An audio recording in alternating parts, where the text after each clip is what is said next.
You're a ride-along, ma'am. Rack, mess, and the passageway between them. Stay out of my control room." Commander Silas Brant did not look up from the sail list when he said it. The pier at Groton lay under a 540 darkness the color of gun steel, and the Thames River moved past the hull of the USS Cormorant with the sound of something breathing in its sleep. The woman standing at the foot of the brow held one sea bag and a courier pouch chained to her wrist, and the sail list in the commander's hand said A. Wynne, civilian, mission systems analyst, Washington Program Office, embarked for sonar evaluation. She said nothing. Brant flipped the page. 43 years old, 17 of them underwater. A man built like the boats he drove. No wasted surface, everything trimmed for speed and silence. He ran the tightest attack boat in the squadron, and he knew it. And the squadron knew it. And the one thing he could not trim away was a rider he had not asked for. Embarked on orders he was not allowed to read. 3 days before a patrol, he had spent 5 months sharpening. He looked at her bag. One bag. Then at her. "Did your husband bring you along?" Behind him, 2 junior officers found something funny in the river. The laughter moved along the pier, the way sound moves along a hull. Faint, carried, impossible to unhear. "No," said Adele Wynne. One syllable. She picked up the bag and went aboard. The narrator's advice, for what it is worth, watch her hands. Everyone on that pier watched her face, and her face gave them nothing, because faces are what you train first. Hands take longer. Her right hand found the brow rail a half-second before the river swell leaned the boat and rode it and let go, and nobody saw it happen except one man standing in the shadow of the sail with a coffee going cold in his fist. Master Chief Dorian Pike, chief of the boat, 52 years old, 31 of them in boats. He had seen every kind of rider come down that hatch. Contractors who climbed the ladder like it might file a complaint. Analysts who faced outboard and felt for the rungs with their toes, one at a time, apologizing to the steel. The woman went down the forward ladder facing it, 3 points of contact, boots landing quiet as a closed book. Analysts come down ladders like tourists. She came down it like the boat was hers. Pike drank his cold coffee and said nothing to anyone. The wardroom of a Virginia-class submarine is 9 feet of table pretending to be a room, and at 600 hours, it held the entire commissioned strength of the Cormorant, and one civilian nobody wanted. Brant briefed the patrol from the head of the table.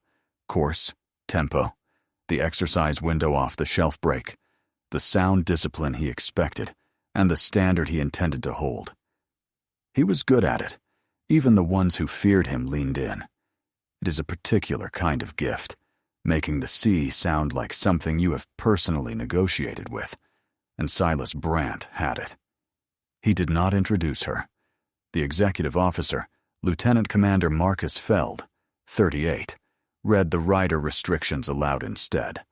Berthing, mess hours, escort requirements, spaces forbidden, in the tone a man uses for reading customs regulations to somebody he suspects of smuggling. A young lieutenant junior grade named Theo Nakamura, 25, the sonar officer, poured a coffee and set it in front of her, and took for himself the chair nobody wanted, the one with the stanchion in its back. It cost him a look from the far end of the table. He drank his coffee anyway. "Questions," Brant said, not to her. She had none. She had the stillness of deep water, which is not the stillness of sleep. Sleep is absence. Deep water is pressure, patiently distributed. After the brief in the passageway, the executive officer caught up with her long enough to hand over a laminated card of rider rules and one piece of unsolicited advice. "The captain runs a taut boat," Feld said. "Stay inside your lines and this will be painless for everybody." He was 38 years old and had practiced the sentence in his stateroom, and it came out exactly as rehearsed, and she thanked him for it with a nod that gave him nothing to report. Feld walked away with the strange sensation of having just briefed a wall on the subject of masonry. They got underway at 1300 hours on the first Tuesday of June, 2026. The maneuvering watch is a boat's loudest hour, lines coming over, the bridge box crackling, the diesel smell of the tug standing off the port bow, and riders are a hazard to be parked somewhere out of the way. Wynne parked herself. She stood exactly where a rider should stand, aft of the ladder. Well, clear of the plot, hands folded, and when the cormorant took her first lean into the channel, the whole watch swayed a beat late. And one civilian analyst had already shifted her weight, a half-second early, the way you do when you feel a boat decide before it moves. In the commanding officer's stateroom, bolted to the frame beside a fold-down desk, there is a safe. That afternoon it held the patrol's authentication materials, the exercise traffic, and 2 envelopes that had come aboard by courier at 0500. One was routine, the other was sealed in red, wrapped in a 2-man control cover sheet, stamped with a waypoint number instead of a name, and forbidden by an instruction Brandt had read 4 times looking for a loophole, to be opened by anyone, including the commanding officer, until the boat stood on that waypoint and not 1 mile before. Brandt turned his key in the lock and felt, for reasons he could not have testified to, that he had just locked something in with his boat rather than kept something out of it. He was a very good submariner. Even his instincts were accurate. He simply read them wrong for 19 more days. The North Atlantic in June is a gray animal with a long memory. By day 2, the cormorant ran deep and quiet beneath a surface weather she would never feel, holding a transit speed of 12 knots, and the towed array, 600 meters of hydrophones, streamed astern like a nerve pulled out of the spine, began to lie. It started small, the way real casualties do. A bearing that smeared. A self-noise line at a frequency the sonar division did not like, coming and going with no schedule anyone could chart. Nakamura's technicians chased it for 2 days. They swapped a receiver module. They swapped it back. They ran the diagnostic suite the manual recommended, twice, and the manual said the array was fine, and the waterfall display said the manual was wrong. By the second night, the sonar shack had the particular smell of a compartment where 4 intelligent men are being beaten by an inanimate object. Old coffee, hot electronics, and pride cooking slowly. Nakamura briefed the fault to the captain at midnight and again at 6, and both times Brandt asked the correct questions in the correct order and ended with the same sentence. Fix it. Sonar. The exercise window off the shelf break was 5 days away, and an attack boat that cannot trust her own ears has no business at an exercise, and everyone in the passageway lineage from the shack to the wardroom knew it. On the evening of day 4, Adele Wynne came down the passageway on her way to the mess, escort in tow, and stopped at the sonar shack door, which stood open to a compartment full of frustration. She listened for the length of one breath. "It's not your module," she said. "It's aft of it. Flexure in the hose section. There's a fatigue point about 40 meters up the array. It only opens below a certain depth band, when the water's cold enough. Warm the search depth by 30 meters and watch your line disappear." 4 sentences. Then she moved on to dinner because her escort was staring, and staring men remember less than they should.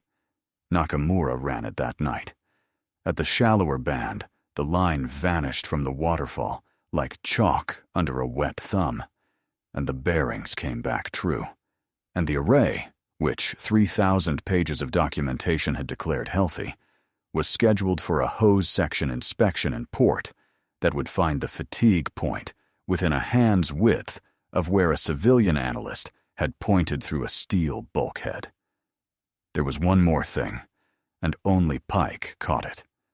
While she talked, Her finger had traced the array's signal path across the shack's system diagram, junction to junction, through the bends, without once looking down at the legend. You can learn a diagram from a book. You cannot learn it in the dark, by feel from a book.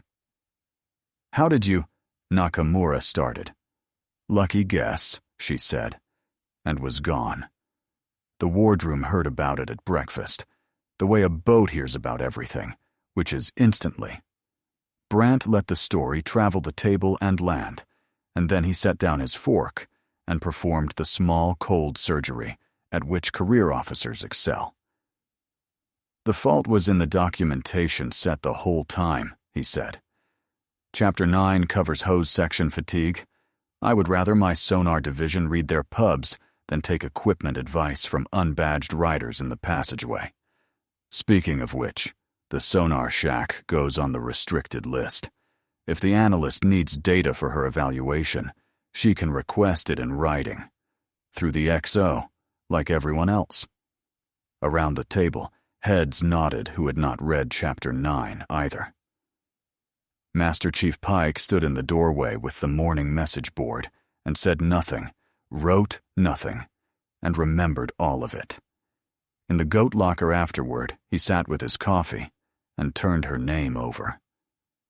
The way you turn over a coin you are almost sure you have seen before. A. Wynne, Washington, an office code stenciled in his memory onto a set of black equipment cases nobody on a pier in 2019 had been allowed to ask about. Almost sure. Almost is a chief's least favorite word. A commanding officer sets a boat's weather the way the sea sets the surface fleets, and by the end of the first week, the wardroom of the Cormorant had settled into the forecast, cold, with a chance of colder. They did it the way institutions do it, in small, deniable weights. The chair beside her at meals developed a habit of being saved for someone who never came. Conversations changed course when she entered the mess, smooth as a helm order. The XO proposed a toast on Friday night, to everyone who earned their way aboard, and looked at the pitcher of bug juice while he said it, so that no individual word could be produced later as evidence of anything. Somewhere in the second week, she acquired the name. The Tourist. It traveled the way names do, mess decks to berthing to the watch bill margins, and one afternoon, a second-class petty officer wrote it into the sonar pass-down log. See if the Tourist wants to grade this one. And 11 sailors read it before the watch turned over, and not one of them crossed it out. Wynn's rack was the upper outboard in a 2-person stateroom, whose other occupant had been quietly moved. Small space. She kept it like a sea bag. Inspection was an hour away. Boots squared, one photograph nobody got close enough to see, and a green logbook. The logbook was where the boat would have learned everything, had the boat been curious. The entries ran in a hand as level as a plot line. Times to the minute. Events without adjectives. Down angle, 10 degrees, 2117. Logged from her rack, by feel, without a clinometer, and correct against the ship's log to the degree. She recorded the boat the way the boat recorded itself. Exactly and without complaint. Not one entry was a grievance. Grievances are for people who need someone else to fix it. On the 12th day, the boat ran a fire drill, and the rider was piped to her stateroom and told to stay there, out of the way, per the restriction memo. She went without a word. The drill ran long and ragged. A dummy casualty in the fan room, a hose team that set up facing the wrong direction, a phone talker who froze on the report. And through all of it, behind a closed stateroom door, a green logbook recorded the boat's every pipe, every angle, every minute of response time, by ear to the minute. When the drill critique was read in the crew's mess the next day, 3 of its 4 findings matched her entries, word for near word. Nobody knew that.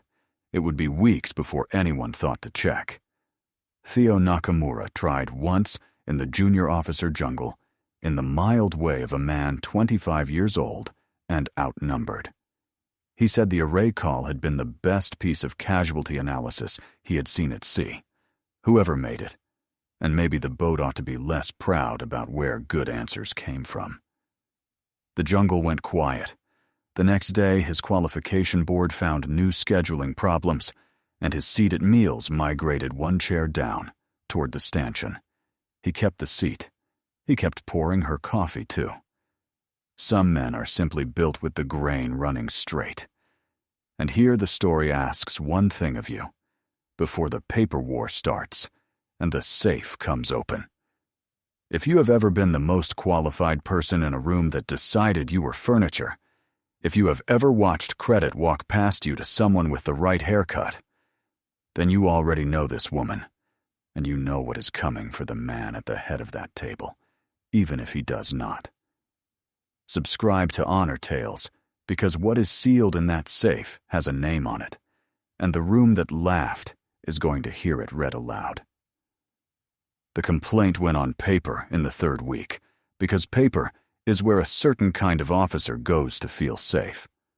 Commander Brandt drafted the message himself at his fold-down desk, under the red night lighting that makes every stateroom look like the inside of a heart. He was not a stupid man, and the message was not a stupid message.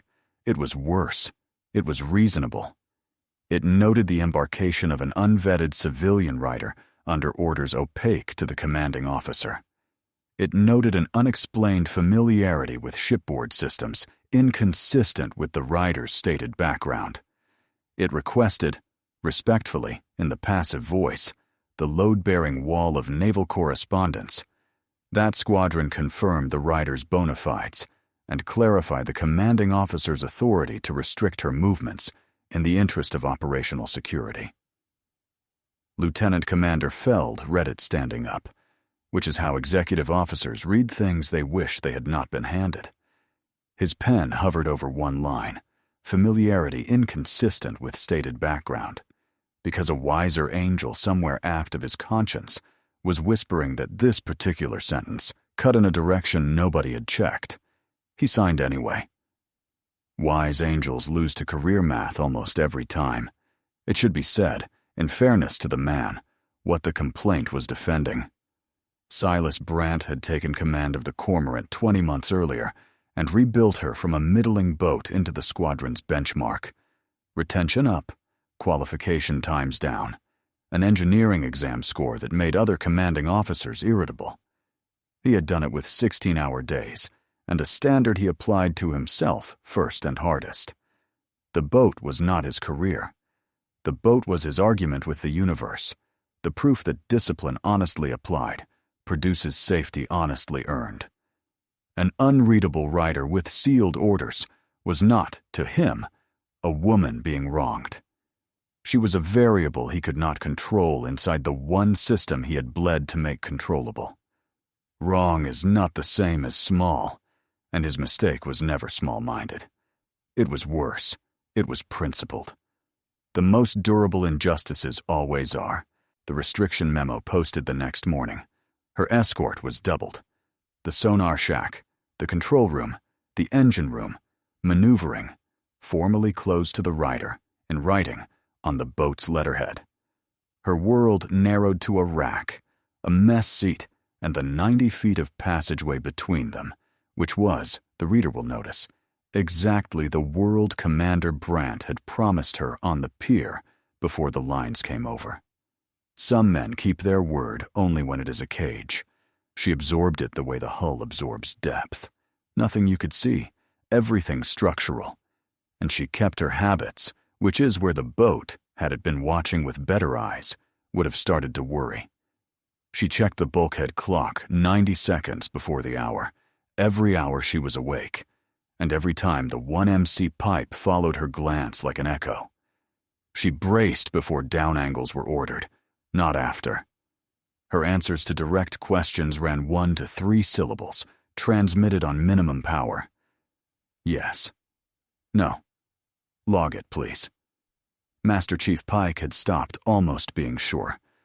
On the 18th of June, she submitted a request, in writing, through the executive officer, as instructed, like everyone else. One paragraph. It cited the ride agreement by reference number. It requested confirmation that the boat would come to periscope depth for a communications window between 01 and 03 local on the night of the 21st. A window, the request noted, established in the embarkation orders themselves. Brandt read it twice, filed it in the folder he kept for things Washington believed were important, and went to run his boat. That evening at dinner, the executive officer mentioned the request in the tone of a man reporting weather. "The rider wants us at periscope depth on the 21st, sir. Cites her embarkation orders." "Her embarkation orders," Brandt said, "were written by people who have never heard this boat cavitate. I'll take it under advisement." Under advisement is naval for no with paperwork. Down the table, a lieutenant laughed the small laugh of a man investing in his commanding officer's opinion, and Nakamura studied his plate. And at the far end, in the seat by the stanchion, the analyst ate her dinner in the dead center of the storm she had chosen not to start yet. In the safe by his desk, 2 documents now waited in the dark together. Her tasking, sealed in red, patient as ballast, and his complaint, logged out and transmitted, already ashore, already being read by a squadron staff whose reaction, if Brandt could have seen it, would have cost him a night's sleep. The staff did not answer the complaint. The staff answered nothing at all. Silence in naval correspondence is never neutral. Chiefs investigate the way water investigates. No drama, no memo, just a patient search for the low point of the truth. Pike started with the sail list. A. Win, mission systems analyst, and an office code. A short alphanumeric he had seen exactly once before, in 2019, stenciled on a stack of black transit cases, craned aboard a boat in Norfolk at 2 in the morning, escorted by men whose jackets said nothing, and whose eyes said, "Do not ask." That boat had gone north. What it did there never appeared in any pass-down Pike was cleared to read. The only residue of the whole evolution was that office code, and the memory of how quiet the pier had been. He went to the goat locker and drank coffee with his own thoughts for a while. Then he found Nakamura, off watch, and did what chiefs do, which is ask questions shaped like conversation. What exactly had she said about the array? In what order? In what words? Nakamura, who had replayed it nightly, gave it back nearly verbatim. Hose section, fatigue point, 40 meters up, temperature dependent, warm your search depth 30 meters. She gave you the casualty, the mechanism, the location, and the workaround, Pike said, in 4 sentences, in bearing order. Sir? That's not analysis, sir. That's a pass-down. He rinsed his cup. That's somebody who has held that exact watch, on that exact gear, and stood the mid when it failed. Norfolk, 2019, would not leave him alone now. He worked the memory the way you work a splinter. The black cases had come aboard a special projects boat at 0200, and Pike, a visiting chief selectee course instructor on that pier by scheduling accident, had watched a slight figure in an unmarked parka check each case against a manifest by penlight in the rain and sign for the lot with a left hand while the right held the light rock steady on the page. He had not seen the face under the hood. He had remembered the economy. 31 years in boats teaches you that the sea only respects 2 things, preparation and economy, and that person in the rain had owned both.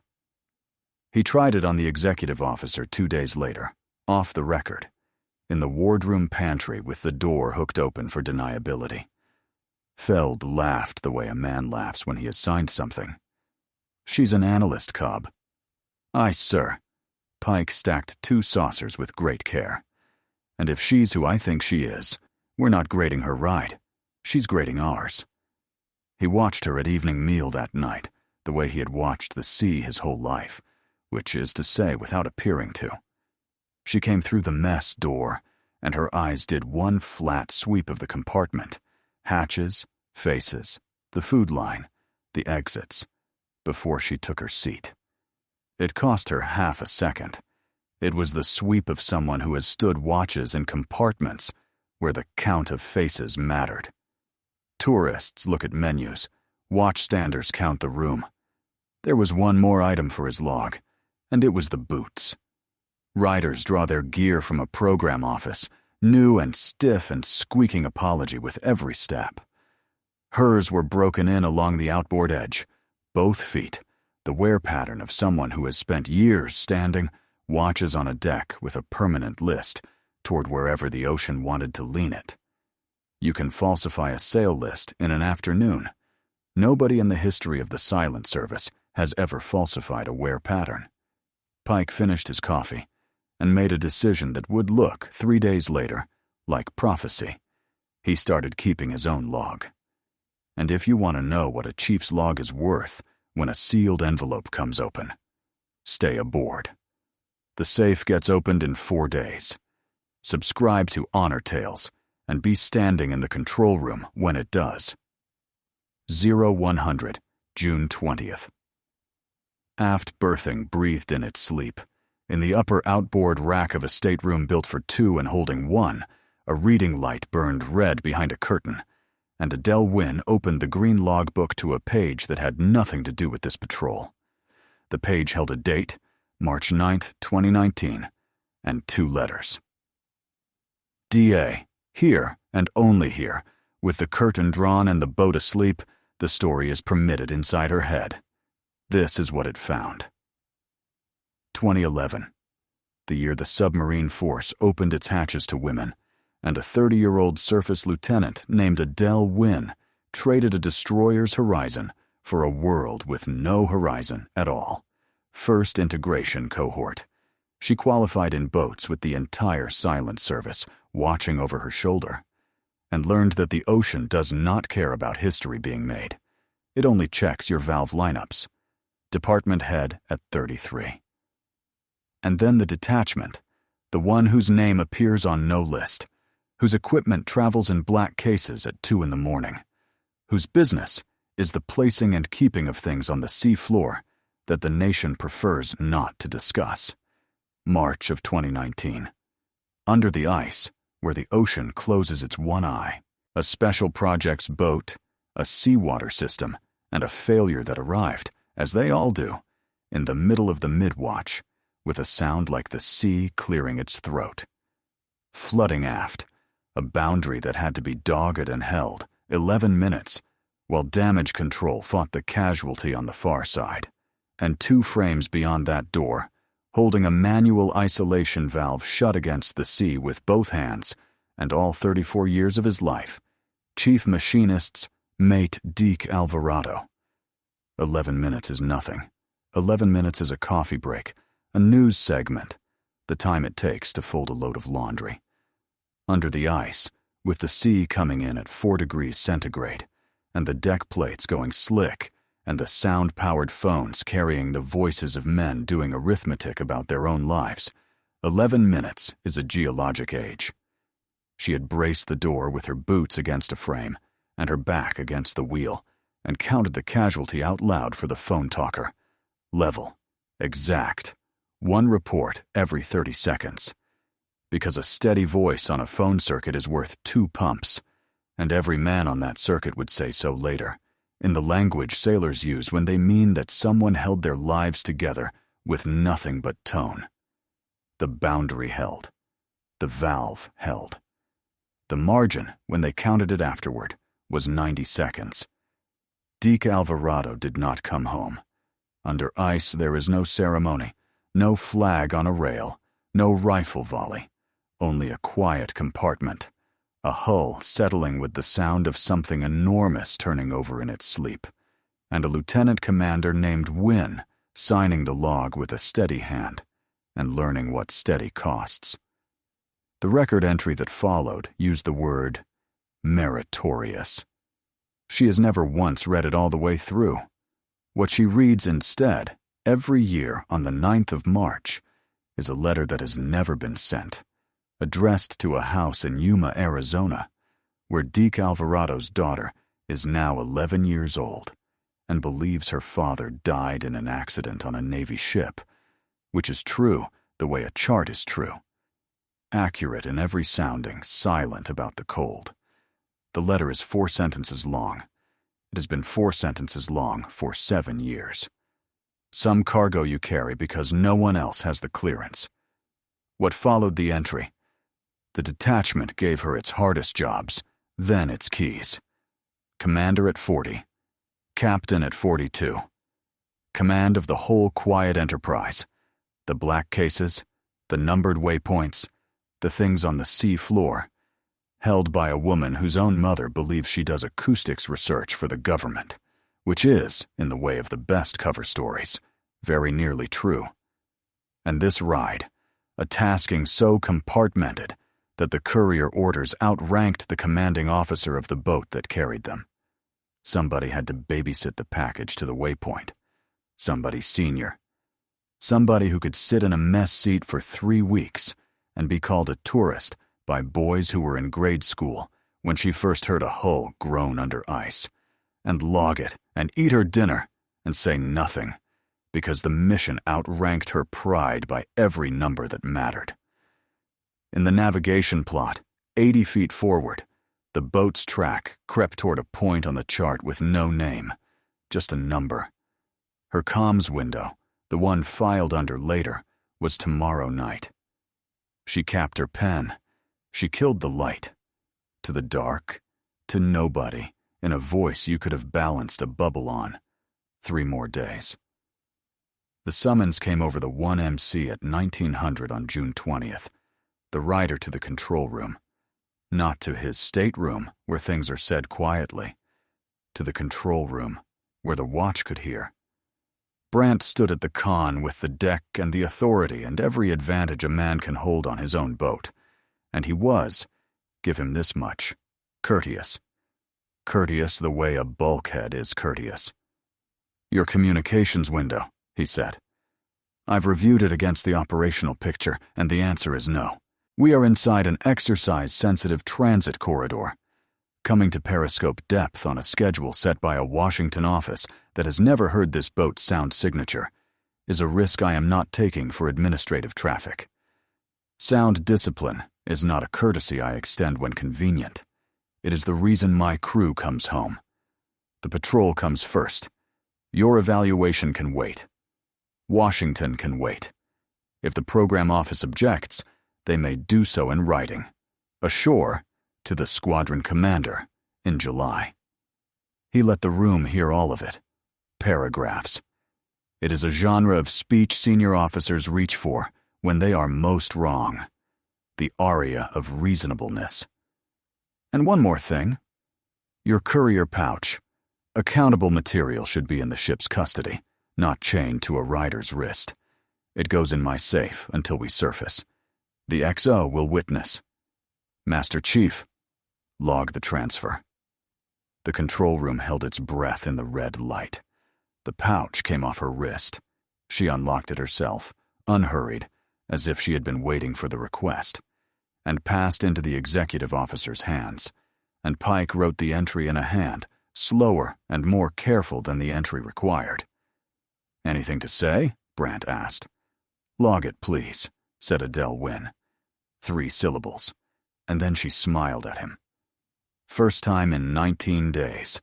A small thing, unreadable, gone before it finished arriving. And Master Chief Dorian Pike, watching from the chart table, felt the temperature of his own blood change. He had seen that exact smile once before in his life, on a Master Chief boatswain's mate in Norfolk, the day a lieutenant tried to relieve him of a job the lieutenant did not understand. It was not the smile of an auditor losing an argument. It was the smile of a professional watching someone else finish building the case against himself. The wardroom took the seizure of the pouch as a victory and celebrated in the wardroom way, with slightly better posture. Only Nakamura sat with it, wrong in his stomach. He had watched her unlock the chain, and the thing that unsettled him was the key. She had produced it, used it, and pocketed it in one motion, without looking down, the way you handle a key you have carried through every day of a long life. Analysts are issued pouches for a ride and fumble the lock every time. He said none of this to anyone. He had already learned what the jungle did with inconvenient observations, and he was ashamed of having learned it. And the shame sat next to the wrongness, and neither one would eat. What the cancelled window actually cost, no one aboard could see, which is the whole architecture of tragedy at sea. 1,400 miles away, on a watch floor with no windows, a status board that tracked a national tasking by number and not by name, carried one line for the mission's final pre-execution confirmation. And at 03 local on June 22nd, when the window closed unfilled, a watch officer moved that line from green to amber, woke a captain in Virginia, and started a clock nobody on the Cormorant knew was running. The boat ran on, deep and proud and ignorant. That night, she took a steep angle coming down from a baffle clear, and in the mess, one civilian analyst had already braced, palm flat on the table's steel edge, eyes closed for exactly one breath, before the deck ever leaned. On the watch floor in Virginia, the amber line did what amber lines do. It generated telephone calls. The captain who had been woken made 2 of them, and the second was answered by a rear admiral who listened for 40 seconds and then asked one question: "Is the package senior enough to fix it on scene?" And, hearing yes, said the 7 words that would eventually reach the Cormorant, folded inside a routine broadcast: "Then let her fix it." Nobody panics in that building. They just move decisions closer to the people who can execute them, which is, when you strip the paint off it, the entire theory of the United States Navy. The Navigator reported it at 2200, June 23rd. Numbered waypoint, 8 hours out.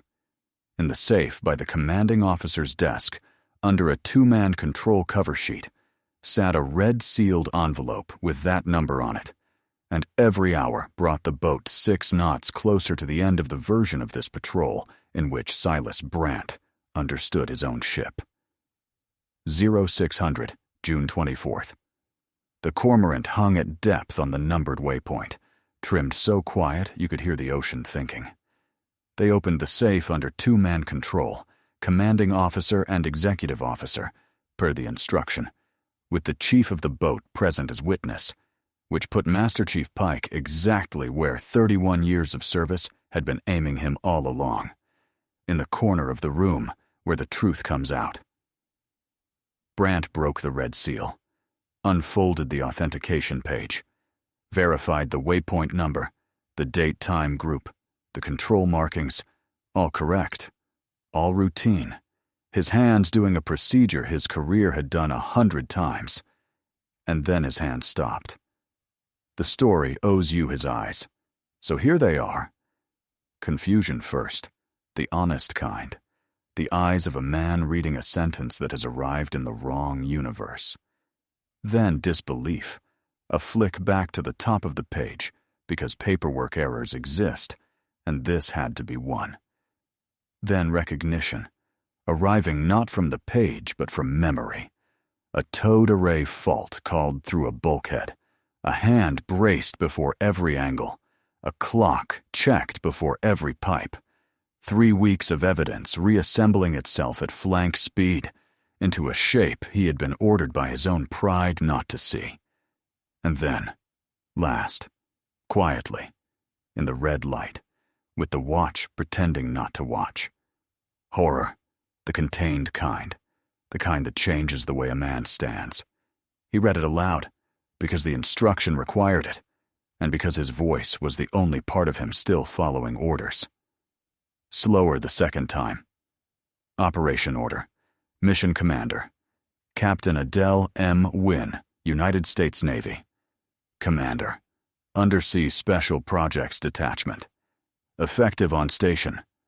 Tactical control of USS Cormorant is chartered to the Mission Commander for the duration of the special tasking. Her name read twice in his voice, in his control room, landed in the silence the way a depth change lands in your ears. At the next broadcast copy, the verification came down the mast, like weather. Squadron confirmation. Date time group matching. Addressee the mission commander by name. No theater. No formation. No one called attention on deck, because a submarine at depth does not do theater. It does facts, distributed evenly, like pressure. Master Chief Pike stepped back from the chart table, and in precisely the tone he would use to report the ship's depth, said it for the whole boat. Captain's in control. The news went through the boat faster than flooding.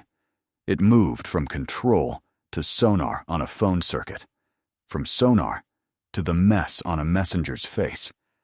And by 0630, every compartment on the Cormorant knew that the tourist was a captain, that the captain owned the boats next week, and that every joke told in the last 3 weeks had been told about the senior officer aboard. In the mess, the second-class petty officer, who had written a certain line in a certain pass-down log, stood up from his eggs, walked to sonar, and read the page again with the expression of a man checking the height of the water he was standing in. She came forward through the watch, through the second class who had written the tourist, past the junior officers who had saved chairs for no one, and took the con of the mission with 3-syllable orders, quiet and exact. Course. Depth. A communications plan rebuilt on the spot. The window Brandt had cost her compressed into a timeline with no margin left for anyone's pride, starting with her own. Feld, to his credit, was the first to move. He stepped to the plot, laid the dividers where she pointed, and did his job like a man grateful to have one. The escort assignment dissolved without anyone formally dissolving it. It is remarkable how quickly a boat can find chairs for a person once it knows who she is. The trick, the story observes, would be finding them before. She never mentioned the pier, never mentioned the husband, the ride-along, the 90 feet of passageway. She just gave him back his planes and his rudder and expected them to be excellent. Somewhere astern, in the boat's cold wake, a joke about her husband drifted, dead in the water. The USS Cormorant had discovered what she had been carrying for 3 weeks. Boats and men take that discovery differently. The boat did not care. The men would spend the rest of their lives remembering which side of it they had stood on. For 6 hours, the Cormorant and her borrowed Commodore did the thing the Navy actually builds: a mission. The emplacement went down on the sea floor where the nation wanted it. Inside a timeline Captain Wynne had compressed to recover the window her own escort had burned, and Commander Silas Brandt drove his submarine through the tightest tolerances of his career, angles measured in half degrees, station-keeping like a held breath, ship handling of a kind you cannot fake and cannot buy. She watched all of it from the con, with a face that gave nothing and missed nothing. The emplacement itself took 2 hours and 11 minutes. The story will not tell you what went onto the sea floor, because the story does not have the clearance either. It will tell you what the control room looked like, which was a held breath with instruments. Hovering trim at depth over a bottom feature with a current running is the submarine equivalent of threading a needle wearing mittens in the dark while the needle drifts, and Brandt held his boat inside a circle you could have covered with a wardroom table for the entire evolution. Twice the current shouldered the bow, and twice he caught it before the plot saw it move.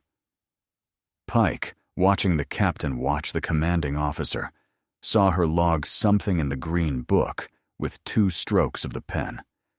He would have given a month's pay to read it. When he finally did, much later, in a fitness report quoted at a change of command, it said what her face had never once admitted at sea: that the man was brilliant, and that both things about him were true at the same time, which is the hardest kind of truth there is. When it was done, tasking complete, verified, transmitted through a window that opened and closed like a knife fight.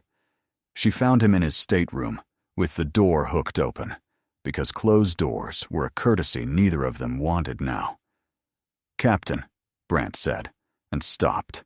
Started again. "I should have." "You should have. Level. Final. You know it. Sail the boat."